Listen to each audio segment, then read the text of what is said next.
একজন মেয়ে যখন শ্বশুরবাড়িতে বউ হয়ে আসে তখন সে একদম অবুঝ শিশুর মতোই থাকে।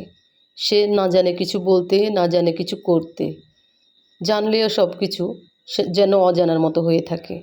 তখন শ্বশুরবাড়ির আর ৫-১০ জনের আচার ব্যবহার চালচলন তাকে আস্তে আস্তে বুঝতে শেখায়, জানাতে শেখায়, জানতে শেখায়। সেই মেয়েটি জানে শ্বশুরবাড়িতে এসে কাকে কেমনভাবে আপন করে নিতে হয়। আসলে নারীদের জীবনে একটা শক্ত কাজ হচ্ছে পরকে আপন করে নিতে হয়।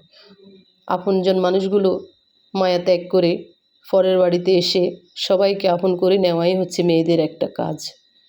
আর যেই মেয়েগুলো পরকে আপন করে নিতে পারে আসলে দিন শেষে সেই মেয়েগুলি সুখে শান্তিতে সংসার করে যেতে পারে। আর যারা এই পর মানুষগুলোকে, শ্বশুরবাড়ির মানুষগুলোকে আপন করে নিতে পারে না, দিন শেষে তারা সেই বাড়িতে আর সংসার করতে পারে না। একটা সময় তাদেরকে সেই বাড়ি থেকে বাড়ি ছেড়ে চলেই আসতে